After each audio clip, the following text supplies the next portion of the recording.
Morning friends, welcome back to my channel. This is Kumari Ruchika, specialized in animal husbandry. तो आज की ये video उस हर किसान के लिए बहुत इंपॉर्टेंट है जिनके घर में गाय या भैंस दूध नहीं दे रही है, या दूध अचानक से बंद हो गया है, या बच्चा मर गया हो, या फर्स्ट टाइम गाय या भैंस ने दूध बच्ची हुई है लेकिन गाय या भैंस जो है वो दूध नहीं दे रही है, या स्ट्रेस डर की वजह से जगह चेंज होने की वजह से अचानक से दूध रुक गया है। कभी कभी परिस्थितियां जो है ना वो हमारे कंट्रोल में नहीं रहती है और उससे सबसे ज़्यादा नुकसान दूध प्रोडक्शन पे होता है। अगर आपके जानवर का दूध कम हो गया है, दूध बिल्कुल बंद हो गया है, भैंस जो है वो लेट डाउन नहीं कर रही है, तो ये पूरी इन्फॉर्मेशन आपके लिए बहुत ज़रूरी है। आज हम ऐसे आपको 2 होम्योपैथिक मेडिसिन के बारे में बात करने वाले हैं जिनको अगर आप सही तरीके से यूज़ कीजिएगा तो मान लीजिए ये प्रॉब्लम जो है ना ऑलमोस्ट हमेशा के लिए ख़त्म हो जाएगी। तो ये इन्फॉर्मेशन एंड तक ज़रूर देखिएगा, क्योंकि हमेशा याद रखिए आधी जानकारी बहुत हानिकारक होती है। तो सबसे पहले बात करते हैं कि आखिर प्रॉब्लम है क्या। ठीक है, सबसे पहले समझना ज़रूरी है कि आखिर गाय या भैंस दूध क्यों नहीं दे रही है।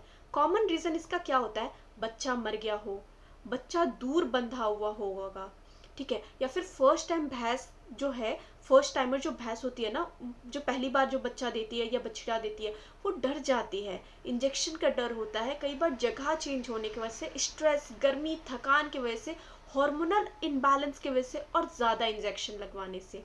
तो मार्केट में पता है बहुत सारे इंजेक्शन, हार्मोनल शॉट्स, गोलियां, ये सारी चीज़ें मिलती है, लेकिन इंजेक्शन लगाना बहुत ज़्यादा मुश्किल हो जाता है, साइड इफ़ेक्ट बहुत ज़्यादा, जानवर कमज़ोर हो जाता है और फ्यूचर में प्रॉब्लम क्रिएट होना वो तो अलग। तो आज मैं आपको एक सेफ, नेचुरल और टेस्टेड सॉल्यूशन बताने वाली हूँ। सॉल्यूशन क्या है? होम्योपैथी। होम्योपैथी का मतलब क्या होता है? कोई भी साइड इफ़ेक्ट नहीं, कोई इंजेक्शन नहीं, कोई स्ट्रेस नहीं, कोई लॉन्ग टर्म सॉल्यूशन नहीं।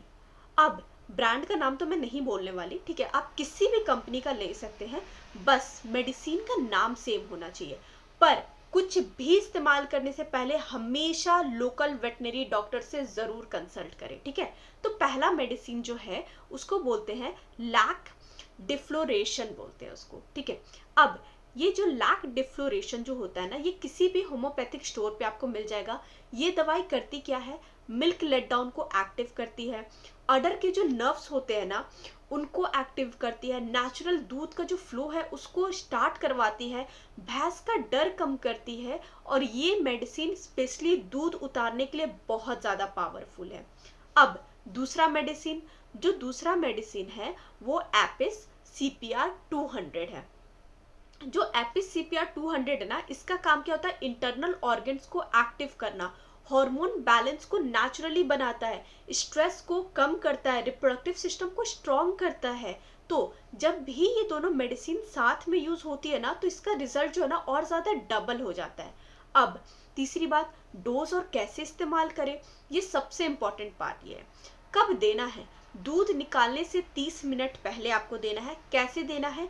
एक छोटी सी सिरिंज लीजिए, निडल निकालकर पहले लैक डिफ्लोरेशन 1 ml दीजिए और फिर एपिस CPR 200 1 ml दीजिए, मतलब टोटल 2 ml आपको देना है। लगानी कैसे? इंजेक्शन नहीं देना है, खिलाना नहीं है, सीधा गाय या भैंस के टीथ और थनों के ऊपर डाल देनी है आपको ये चीज़, ठीक है।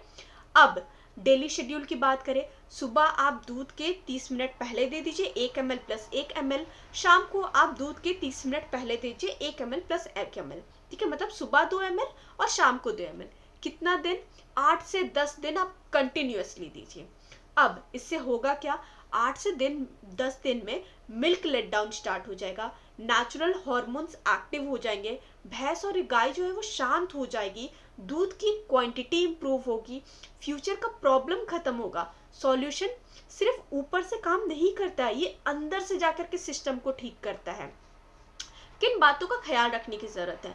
हमेशा ध्यान रखिए, इंजेक्शन का यूज़ सही तरीके से करें, ओवरडोज कभी नहीं, हमेशा साफ हाथों का इस्तेमाल करें, भैंस को डराना नहीं है, पानी और खुराक को हमेशा सही रखें।